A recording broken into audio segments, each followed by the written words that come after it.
Hello മക്കളെ, ആർക്കനെക്സിൽ നിന്ന് നന്ദു സാറാണ്. വളരെ സിമ്പിൾ ആയിട്ട് പറയുകയാണെങ്കിൽ നമ്മളുടെ ജോഗ്രഫിയിലെ ഒരു ഭാഗം പെട്ടെന്ന് പരീക്ഷയ്ക്ക് വേണ്ടി എങ്ങനെ പഠിക്കാം അഥവാ പെട്ടെന്ന് എങ്ങനെ പഠിച്ചു തീർക്കാം എന്നുള്ളതാണ് നിങ്ങളിലേക്ക് എത്തിക്കുന്നത്. എന്നുവെച്ചാൽ ഫംഗ്ഷൻ ഓഫ് RBI അഥവാ റിസർവ് ബാങ്ക് ഓഫ് ഇന്ത്യ. വളരെ സിമ്പിൾ ആയിട്ട് നമ്മളെ ടെസ്റ്റിലൊക്കെ കുറെ ഉണ്ട്, അതുപോലെ തന്നെ എല്ലാ PDF-ലും കുറെ കാണാൻ സാധിക്കും. നമ്മൾ വളരെ ചുരുക്കിയിട്ട് അതൊരു 4-5 പോയിന്റ് നിങ്ങളിലേക്ക് എത്തിക്കുകയാണ്. അപ്പൊ ഫംഗ്ഷൻ ഓഫ് RBI നമുക്ക് നോക്കാം. ഒന്നാമത്തെ പോയിന്റ് നോക്കിക്കോളൂ മക്കളെ.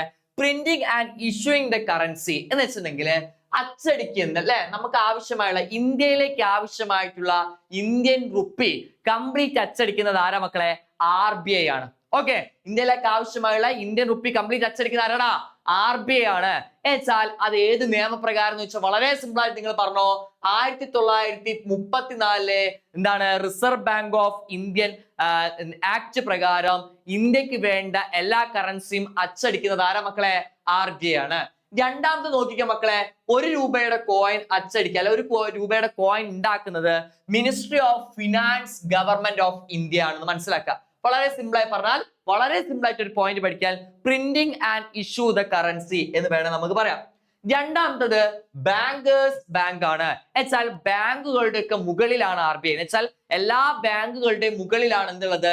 RBI. എന്ന് വെച്ചാൽ provide emergency loan to bank. എന്ന് വെച്ചാൽ എല്ലാ ബാങ്കിനും ആവശ്യമായുള്ള ലോൺ കൊടുക്കുക. എന്ന് വെച്ചാൽ എന്തെങ്കിലും ക്രൈസിസോ എന്തെങ്കിലും ബുദ്ധിമുട്ടോ കാര്യങ്ങളോ ഒക്കെ വരുന്ന സമയത്ത് എല്ലാ ബാങ്കിനും ആവശ്യമായിട്ടുള്ള ലോൺ ഒക്കെ കൊടുക്കുന്നത് ആരായിരിക്കും മക്കളെ?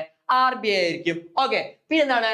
Maintain the reserve the bank and help to settle the trans between the ബാങ്കുകളുടെ ഇടയിൽ ഉണ്ടാകുന്ന അല്ലെ ബാങ്കുകൾക്ക് ആവശ്യമായിട്ടുള്ള അല്ലെ ബാങ്കുകളുടെ ഇടയിൽ ക്രൈസിസ് വന്നിട്ടുണ്ടെങ്കിൽ അവർക്ക് വേണ്ട പണമോ സഹായങ്ങളോ ഒക്കെ കൊടുക്കാൻ ആരുണ്ടാവുക?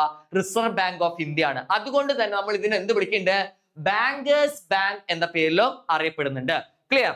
ഓക്കെ, അങ്ങനെയാണ് നമുക്ക് മൂന്നാമത്തെ പോയിന്റിൽ വളരെ പോവാം, പെട്ടെന്ന് തന്നെ പോവാം. ഒന്ന്, control the supply of money and credit. നിങ്ങൾ ആലോചിച്ച് നോക്കൂ, വളരെ സിമ്പിൾ ആയിട്ട് പറയുകയാണെങ്കിൽ control the supply and credit. For example വളരെ സിമ്പിൾ ആയി പറയുകയാണ്, നിങ്ങൾ നമുക്ക് കുറെ ദാരിദ്ര്യമുള്ളവരൊക്കെ കാണാൻ സാധിക്കും അല്ലെ.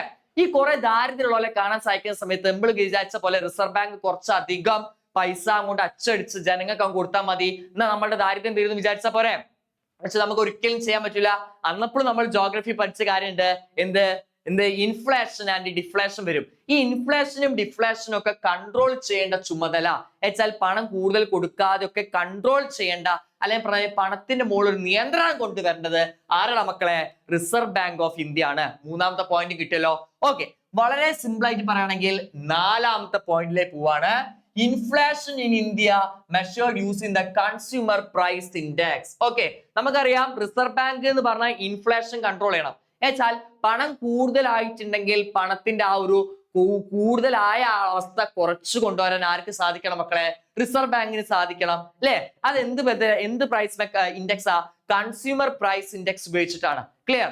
അപ്പൊ ഇങ്ങനെ എന്തെങ്കിലും പണം ഇൻഫ്ലേഷൻ ഒക്കെ വന്നിട്ടുണ്ടെങ്കിലും അതൊക്കെ കൺട്രോൾ ചെയ്യാൻ ആരുണ്ട് മക്കളെ? റിസർവ് ബാങ്ക് ഉണ്ട്. ക്ലിയർ ആയിട്ടുണ്ടോ?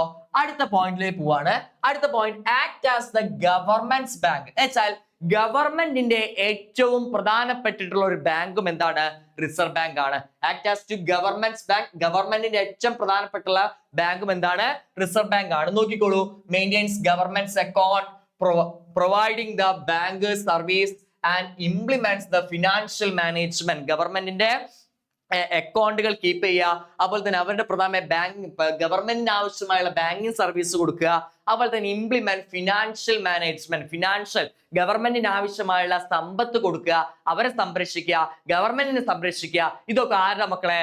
Reserve bank of the India എന്ന് മനസ്സിലാവും. അപ്പൊ റിസർവ് ബാങ്ക് ഓഫ് ഇന്ത്യയുടെ ഫംഗ്ഷൻ വളരെ പെട്ടെന്ന് പറയുകയാണെങ്കിൽ, ഒന്ന് ഗവൺമെന്റിന്റെ ബാങ്ക് ആയിട്ട് പ്രവർത്തിക്കുന്നുണ്ട്, രണ്ടാമത്തത് ഇൻഫ്ലേഷൻ കൺട്രോൾ ചെയ്യാൻ പ്രവർത്തിക്കുന്നുണ്ട്, മൂന്നാമത്തത് മണി ആൻഡ് ക്രെഡിറ്റ്, പ്രധാനമായി സമൂഹത്തിൽ കുറെ മണിയുടെ എന്താ പറയാ കൺട്രോളിങ്ങിന് വരുന്നുണ്ട്.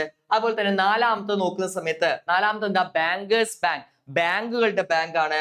അഞ്ചാമത്തെ പ്രധാനമായി printing and issue the currency എന്ന് വെച്ചിട്ടുണ്ടെങ്കിൽ അച്ചടിക്കാനും അതുപോലെ തന്നെ എന്താണ് പ്രിന്റ് എന്ന് വെച്ചാൽ കറൻസി അച്ചടിച്ച് പുറന്തള്ളുന്ന അല്ലെ പുറത്തേക്ക് കൊടുക്കുക അല്ലെങ്കിൽ ഇന്ത്യക്ക് ആവശ്യമായുള്ള കറൻസി രൂപീകരിക്കുന്ന ആരുടെ മക്കളെ? റിസർവ് ബാങ്ക് ആണ്. Okay, thank you.